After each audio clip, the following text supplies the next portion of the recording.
গাঁ থেকে যে একেবারে দল বেঁধে সবাই আসছে।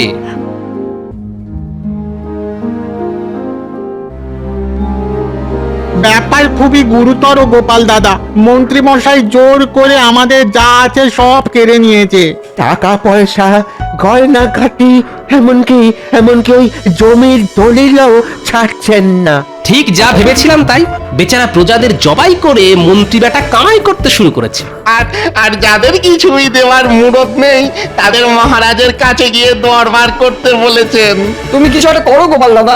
এড়ে গরু তেড়ে এলে সরে যাওয়া ছাড়া আর কি উপায় আছে ভাই? তার মানে তুমি আমাদের সরে পড়তে বলছো? না না, এখনই নয়, তবে বলা তো যায় না কখন যে কি হয়ে যায়। তবে আপাতত তোমাদের এই সমস্যার কথা মহারাজকে গিয়ে জানাবো। তাতে কি কোনো কাজ হবে? কাজ যাতে হয় সেই চেষ্টাই করব আমি। মন্ত্রীমশাই যে জোর করে সবার ঘাড় মোটকে মালকড়ি সটকাচ্ছেন সেটাও ফাঁস করে দেব। দেখ কি হয়। হ্যাঁ হ্যাঁ, দেখি কত তাড়াতাড়ি তোমাদের এই সমস্যার সমাধান করা যায়। তবে তার আগে মন্ত্রীমশাই যেমন বলেছেন তেমনটি করো। কি করব গোপাল দাদা? কেন, ঝপ করে গিয়ে খপ করে মহারাজের পা দুটো ধরে ফেলো। বেশ বেশ, তাহলে আমরা এখন আসি গোপাল দাদা। হ্যাঁ, আমরা এখন আসি। হ্যাঁ হ্যাঁ, এসো সবাই। উফ, এদিকে বেচারাদের অবস্থা দিন আনি দিন খাই, আর ওদিকে মন্ত্রী মশাই তো নয় যেন সাক্ষাৎ কসাই।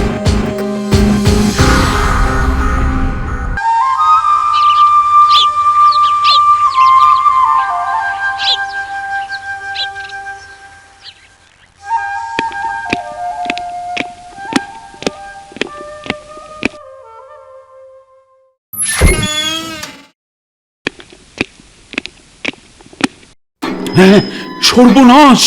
রাজকোষাগার যে দেখছি একেবারে খাঁ খাঁ করছে। ও, হালচাল যা দেখছি তাতে মনে হচ্ছে এখনো তো খাজনাই জমা পড়েনি। এদিকে কয়েক মাস পরই তো আবার নবাব লোক পাঠিয়ে খাজনা তলব করবে। না না না, এক্ষুনি ব্যবস্থা না নিলে নবাবের সামনে নাক্ষর দিতে হবে। আর নবাবের যা মতিগতি, সিংহাসন থেকেও নামিয়ে দিতে পারে। ওরে বাবা, ভাবলে কেমন যেন শিউরে শিউরে উঠছি।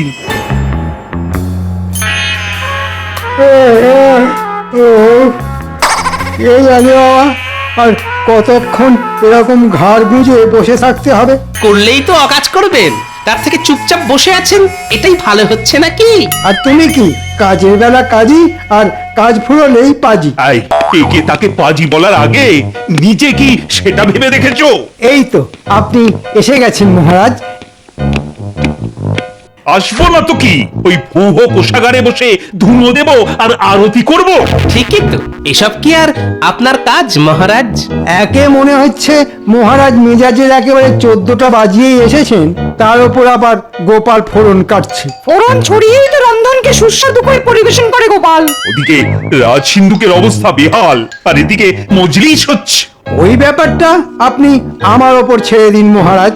এই তোমার ওপর ছেড়ে ছেড়েই তো আজ এই অবস্থা হয়েছে। দেখতে এরকম আমরা আটির মতো হলে কি হবে? পেট যা ভরার মন্ত্রী মশাইয়েরই ভরেছে। পেট আমার ভরেছে আর ঢেকুর তুলছে গোপাল। এদিকে রাজস্ব আদায় তো ডকে উঠেছে। এখন বাজে বকবক বন্ধ করে কাজের কথাটা বলবে। সেটাই তো বলছিলাম মহারাজ, আমার ওপরে সম্পূর্ণ দায়িত্ব ছেড়ে দিন।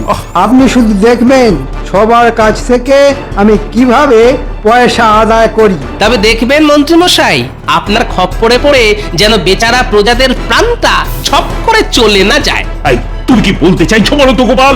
মহারাজ, গ্রামের বেশিরভাগ চাষি সবেমাত্র ধান বুনেছে, তাই তাদের পক্ষে এই মুহূর্তে খাজনা দেওয়া সম্ভব নয় মহারাজ। তবে এটাও জেনে রাখো গোপাল, সোজা আঙুলে ঘি না উঠলে আঙুল মাঝে মাঝে বাঁকাতেও হয়। না না না, মন্ত্রীকে একটা সুযোগ দেওয়া দরকার। চিন্তা করবেন না মহারাজ, আপনাকে বিপদ থেকে আমি করব উদ্ধার। তাহলে যে এবার একটু নড়ে চড়ে বসতে হয়। এই যে অনেক খাজনা বাকি, দিচ্ছ কেন ফাঁকি? খাজনা মেটাও সবাই, নইলে হবে জবাই। তাই সুরসুর করে দিয়ে দাও দেখি মালকড়ি কি আছে। মন্ত্রী মশাই, চাষবাসের তো এই অবস্থা, এখন কথা কি করে দেব বলুন দেখি। তাই বললে হয়? দিয়ে দে, যা আছে ভালোই ভালোই, না হলে কিভাবে আদায় করতে হয় আমার জানা আছে। না না না, রক্ষা করুন, রক্ষা করুন, যা আছে আমি তাই দিচ্ছি, রক্ষা করুন।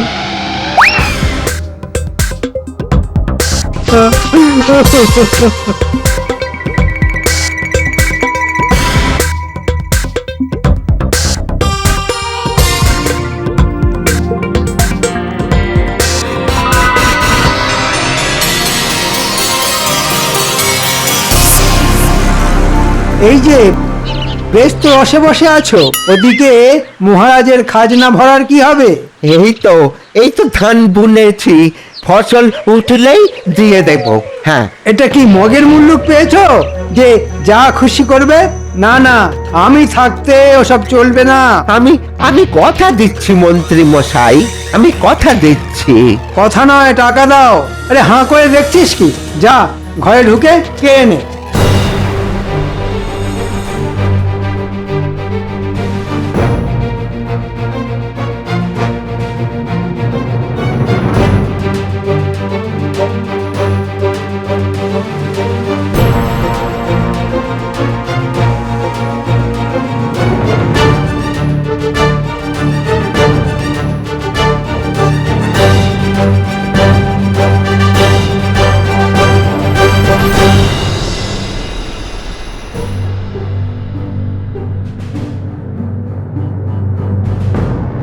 এমন ভাবে সব কেড়ে নেবেন না। যা, তবে মহারাজের সাথে দেখা কর গিয়ে। বাঁচালে বাঁচাবে, মারলে মারবে, তবে হালকার ওপর ভারী করে। আজ বেশ ভালোই আমদানি হয়েছে।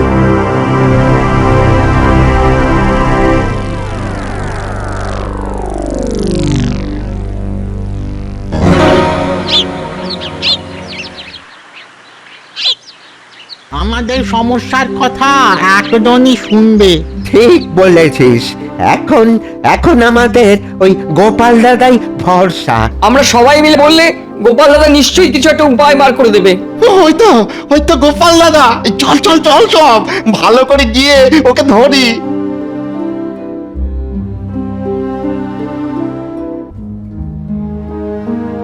গাঁ থেকে যে একেবারে দল বেঁধে সবাই আসছে।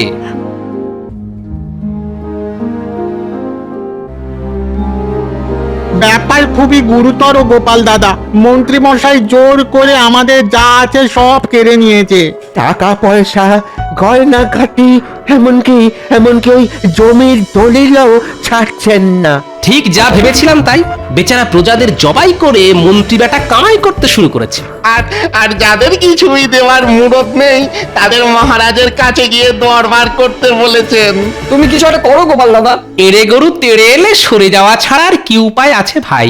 তার মানে তুমি আমাদের সরে পড়তে বলছো? না না, এখনই নয়, তবে বলা তো যায় না কখন যে কি হয়ে যায়। তবে আপাতত তোমাদের এই সমস্যার কথা মহারাজকে গিয়ে জানাবো। তাতে কি কোনো কাজ হবে? কাজ যাতে হয় সেই চেষ্টাই করব আমি। মন্ত্রীমশাই যে জোর করে সবার ঘাড় মোটকে মালকড়ি সটকাচ্ছেন সেটাও ফাঁস করে দেব। দেখ কি হয়। হ্যাঁ হ্যাঁ, দেখি কত তাড়াতাড়ি তোমাদের এই সমস্যার সমাধান করা যায়। তবে তার আগে মন্ত্রীমশাই যেমন বলেছেন তেমনটি করো। কি করব গোপাল দাদা? কেন, ঝপ করে গিয়ে খপ করে মহারাজের পা দুটো ধরে ফেলো। বেশ বেশ, তাহলে আমরা এখন আসি গোপাল দাদা। হ্যাঁ, আমরা এখন আসি। হ্যাঁ হ্যাঁ, এসো সবাই। উফ, এদিকে বেচারাদের অবস্থা দিন আনি দিন খাই, আর ওদিকে মন্ত্রী মশাই তো নয় যেন সাক্ষাৎ কসাই।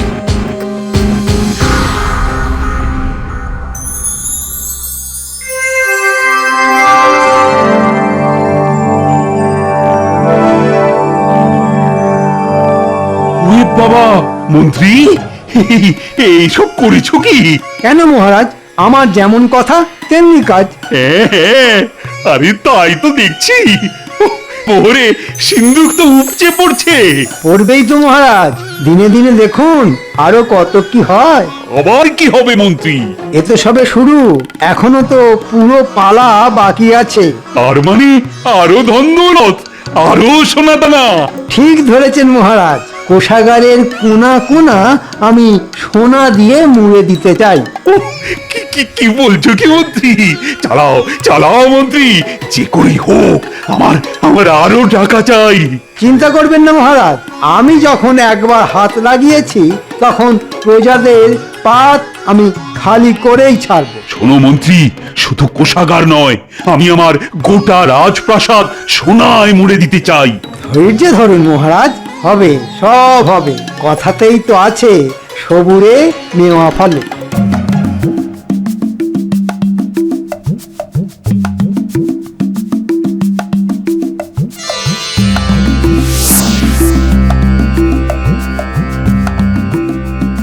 আই বাস, রাজসভার বাইরে তো দেখছি প্রজাদের লম্বা লাইন। তার মানে যারা খাজনা দিতে পারেনি তারা সবাই এসে জড়ো হয়েছে। যাই দেখি রাজসভায় মহারাজ এদের কেমন খাতির করে, আর প্যাকাল মন্ত্রী বসে বসে কেমন প্যাচ পাকায়।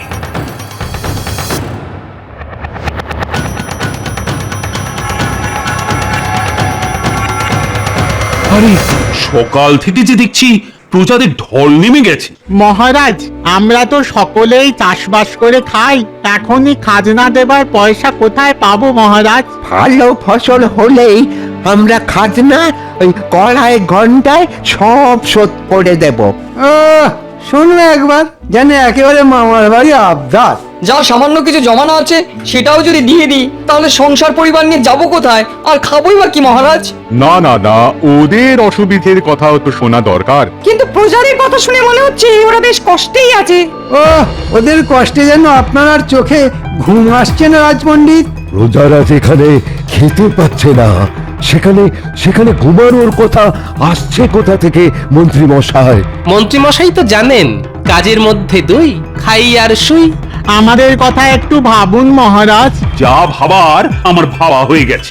আপনি ঠিক কি ভেবেছেন সেটা তাহলে ওদের বলে দিন মহারাজ। হ্যাঁ হ্যাঁ, বাচ্চা ছেলের মতো বায়না না করে এখন মানে মানে সবাই খাজনা দিয়ে রাজকোষাগার ভরে ফেলো দেখি। কিন্তু এটা তো জোরজার মুলুকতার হয়ে যাচ্ছে মহারাজ। আচ্ছা, তাহলে এবার তুমি আমায় শেখাবে যে কি করে আদর করে খাজনা আদায় করতে হয়, তাই তো? মহারাজ, আপনি পিতা, প্রজারা আপনার সন্তানের মতো। আপনি যদি ওদের কথা না ভাবেন তাহলে ওরা কোথায় যাবে? যেদিকে দু চোখ যায় সেদিকে যাবে। এখানে থাকতে গেলে খাজনা দিয়েই থাকতে হবে। মন্ত্রী ঠিক বলেছে। ভদ্রলোকের এক কথা, গুনে গুনে খাজনা দাও, রাজ্যে থাকার সুযোগ পাও। তাহলে খাজনা দিতে না পারলে বেচারারা সর্বহারা হয়ে যাবে মহারাজ। এই তো, এতক্ষণে একেবারে ঠিক বুঝেছ। সবাইকে না একেবারে ভিটে মাটি ছাড়া করো। আর তোমরাও কান খুলে শুনে নাও, তোমরাও যে যেদিকে খুশি চলে যেতে পারো, শুধু আমি থাকবো, আমি আর থাকবে আমার সোনাদানা হিরে জহরত ভরা কোষাগার। আর আমি থাকবো না মহারাজ, আমি যে আপনার সব সময়ের সঙ্গী মহারাজ। হ্যাঁ হ্যাঁ, আরে তুমি তো থাকবেই, তোমাকে ছাড়া কি আর আমার চলে মন্ত্রী? আপনি মহান মহারাজ। এবার আমার চালে গোপালও মাত হয়ে গেছে, এবার দেখ কেমন লাগে।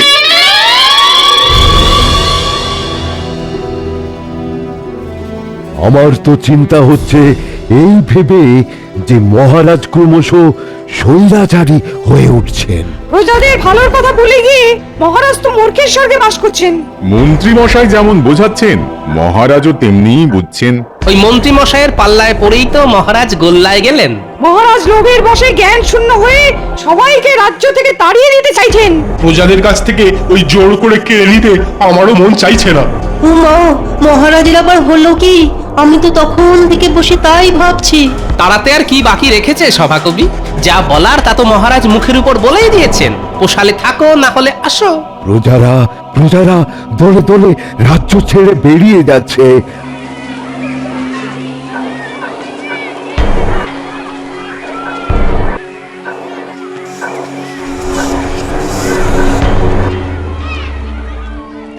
না না, এখন আমাদের প্রজাদের পাশেই থাকা দরকার। আমরা সবাই চলে যাব, রাজ্যে পড়ে থাক শুধু মহারাজ আর মন্ত্রী। চলুন তাহলে শপথ করি, লজ্জা ঘেন্না ভয় তিন থাকতে এই রাজ্যে আর নয়। চলে তো যাব, কিন্তু কিন্তু যাব কোথায়?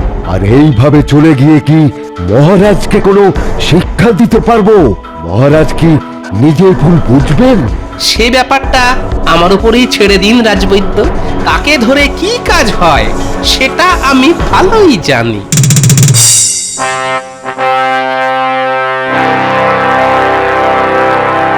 ব্যাপার কি উজির, অনেকদিন হয়ে গেল কিন্তু কৃষ্ণনগরের কোনো খবর নেই। কার খবর নেবেন জাহাপানা? হ্যাঁ, কার খবর নেবেন? কৃষ্ণনগরের প্রজাদের খবর নাকি মহারাজ কৃষ্ণচন্দ্রের খবর? সত্যি কথা যদি শোনো তবে বলি, আমার না গোপালের খবর জানতে ইচ্ছে করছে খুব। সবাইকে ছেড়ে শেষে কিনা গোপাল? ওই বাবা, গোপালকে দিয়েই শেষ, গোপালকে দিয়েই শুরু, সব কাজে ওই তো নাটের গুরু। সে অবশ্য আপনি ঠিকই বলেছেন। গোপালের বুদ্ধির প্যাঁচে পড়ে আপনি কম নাকানি চোবানি কি খেয়েছেন? হ্যাঁ, কি বললে উজির? আমি তো কত কি বলি জাহাপানা, সব কথা কি আর শুনতে হয়? হ্যাঁ, কারোর কথা শুনুন না শুনুন, আমার একটা আর্জি যে আপনাকে শুনতেই হবে জাহাপনা। আরে আরে আরে আরে, গোপাল যে, এই দেখো দেখো, আমি তো এক্ষুনি তোমার কথাই ভাবছিলাম। শয়তানের কথা ভাবছিলেন, শয়তান এসে হাজির। এ তো আমার পরম সৌভাগ্য। বলো বলো বলো বলো গোপাল, কি তোমার আর্জি? আমি চাই কৃষ্ণনগর রাজ্যটা পুরো কাঁটা তারের বেড়া দিয়ে ঘিরে দিন জাহাপনা। হ্যাঁ, সে কি? এ আবার কি? দিন না জাহাপনা, দেখবেন এতে আপনার লোকসান ক্ষতি কিচ্ছু হবে না। যাই করবেন একটু বুঝে শুনে করবেন জাহাপানা। উজির ঠিক বলেছে। আগে আমার অনেক ষড়যন্ত্রের হাত থেকে কৃষ্ণনগরকে বাঁচিয়েছে গোপাল, কিন্তু আজ কেন উল্টো কথা বলছে? বলছি তার কারণ এখন মহারাজ কৃষ্ণচন্দ্রেরও একটা শিক্ষা পাওয়ার দরকার আছে। তোমার বুদ্ধির জোর আমার খুব ভালো করেই জানা আছে। তাহলে আপনি এটা ভালো করে বুঝতে পারছেন যে আমার আর্জি যদি আপনি মঞ্জুর না করেন তাহলে আপনিও বিপদে পড়লেও পড়তে পারেন। দেখি, গোপাল তো আপনাকে ভয় দেখাচ্ছে জাহাপানা। হ্যাঁ, ভয় দেখাই আর ভক্তি করি, কৃষ্ণনগরকে বাঁচাতে এটা আমাকে করতেই হবে জাহাপনা। বেশ বেশ, তোমার কথা রাখতে কৃষ্ণনগরের চারিদিক আমি ঘিরে দিতে বলছি। শুধু ঘিরে দিলেই হবে না, তার ধারে ধারে আপনার পাহারাদারদেরও বসিয়ে দিতে হবে। আর পরে আর কি করতে হবে সেটাও ঠিক সময়ে আমি বলে দেব। তাই হবে। তুমি কিন্তু কথা দিয়েছো গোপাল যে এতে আখেরে আমারই লাভ হবে। আপনিও আমার কথা মিলিয়ে নেবেন।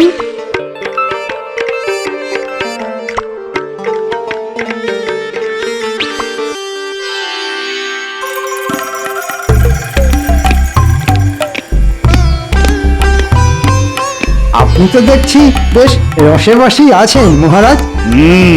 তা খুব একটা খারাপ কিছু বলনি মন্ত্রী। এই বেশ, কেমন ঝামেলাও নেই, ঝক্কিও নেই। আপনাকে খুশি দেখে আমিও খুব খুশি। তবে এই ফাঁকা সভা দেখে মনটা না কেমন খাঁ খাঁ করছে। এই নিয়ে আপনি কিছু ভাববেন না মহারাজ, ওই দুষ্টু গরুর থেকে শূন্য গোয়াল ঢের ভালো। তা যা বলেছ, খাজনা নেব শুনে সবাই এমন রে রে করে তেড়ে এলো। তবে আমি যখন আছি তখন আপনার কোনো অসুবিধা নেই। সেই জন্যই তো দেখছো না আমি কেমন পায়ের ওপর পা তুলে ফল খাচ্ছি। আর আমিও আপনার মাথাটা খাচ্ছি। ওদিকে আদায়পত্র সব ঠিক মতো হচ্ছে তো মন্ত্রী? না দিয়ে যাবে কোথায় সব, আমি একেবারে কড়া নজর রাখছি। হ্যাঁ, তুমি তাহলে ওদিকটা দেখো, আমি বরং এদিকটা দেখি।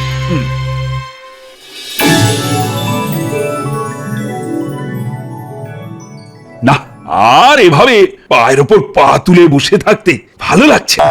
তাহলে কি করবেন মহারাজ? আমার খুব ইচ্ছে করছে আমি নিজে গিয়ে একবার খাজনা আদায়ের ব্যাপারটা দেখি। এই কেন করেছে, এ আবার কেমন ইচ্ছে? চল, আজ আমি তোমার সঙ্গেই যাব। আমি গেলে দেখবে খাজনা আদায় দ্বিগুণ হয়ে যাবে। ইচ্ছে যখন হয়েছে তখন চলুন।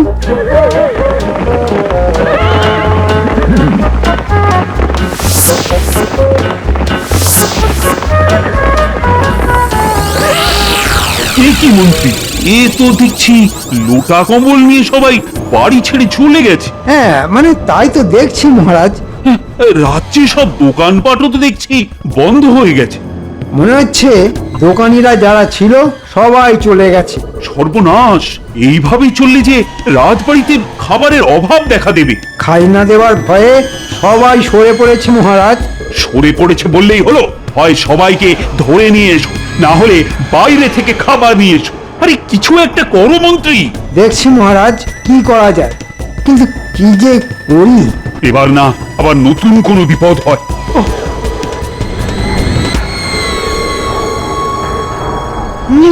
না, এবার ঠেলা সামলা। এতদিন ছিল খাজনা, এবার নতুন বাজনা, খাদ্যশস্য জোগাড় করে আনতে হবে। এই মরেছে, এই যে দেখছি ঘিরে দিয়েছে, তার উপর আবার পাহারা বসিয়েছে। এই এই কে রে লুকিয়ে লুকিয়ে ঢুকছিস? নবাবের আদেশ আছে, কেউ এখান দিয়ে ঢুকতেও পারবে না আর বেরোতেও পারবে না।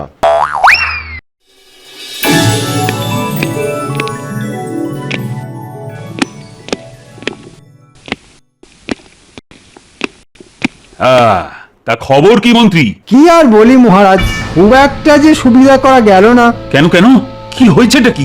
নবাব কাঁটা তারের বেড়া দিয়ে গোটা রাজ্যকেই ঘিরে দিয়েছেন। হ্যাঁ, সে কি কি সর্বনাশ! নবাবের আদেশ, কাউকে ঢুকতে দেওয়া যাবে না, কাউকে বেরোতে দেওয়া যাবে না। ওফ, এবার তো দেখছি বেশ ভালো রকমই জব্দ হয়ে গেছি। নবাবের ফরমান আছে। ও, তার মানে কপালে আরো দুঃখ আছে।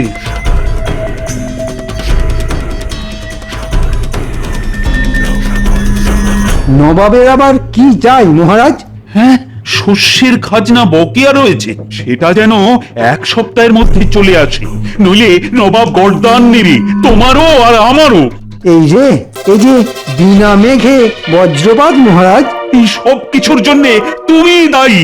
এই দেখুন, এখন যত দোষ সব যেন এই নন্দ ঘোষের। তোমার ভয়ে তো সব প্রজা হাওয়া হয়ে গেছে। এখন আমি শস্যের খাজনা পাবো কার কাছে? আমি তো আপনার মুক্তিই করেছি মহারাজ। না না না, এবার যা করার আমাকেই করতে হবে। ওরে বাবা, একটুতেই কেমন যেন উফ বাবা হাঁপ ধরে যাচ্ছে, কিন্তু না, এই কাজ তো আমাকেই করতে হবে। আজ তো কেউ নেই। ও ও ও এবার বুঝছেন তো মহারাজ, প্রজারা কেমন মাথার ঘাম পায়ে ফেলে আপনার মুখে হাসি ফোটায়, আর আপনি মন্ত্রীর তালে তাল ঠুকে তাদেরকেই কাঁদতে কাঁদতে ঘর ছাড়া করলেন। আমি আমার ভুল বুঝতে পেরেছি গোপাল। আর এটাও বুঝতে পেরেছি যে এই সব কিছুর জন্য ওই মন্ত্রী বেটাই দায়ী। যাক, দেরিতে হলেও আপনার বুদ্ধি ফিরেছে তাহলে। আর আমি এটা বুঝতে পেরেছি যে সবই তোমারই বুদ্ধি, তাই তুমি প্রজাদের রাজ্যে ফিরিয়ে আনো গোপাল, ফিরিয়ে আনো। সে না হয় আনবো, কিন্তু নবাবকে যে শস্য খাজনা দিতেই হবে মহারাজ। আরে প্রজারা ফিরলেই তো আমি সঙ্গে সঙ্গে নবাবকে সব হিসেবপত্র মিটিয়ে দিতে পারবো। বেশ, তবে সব আগের মতোই হোক।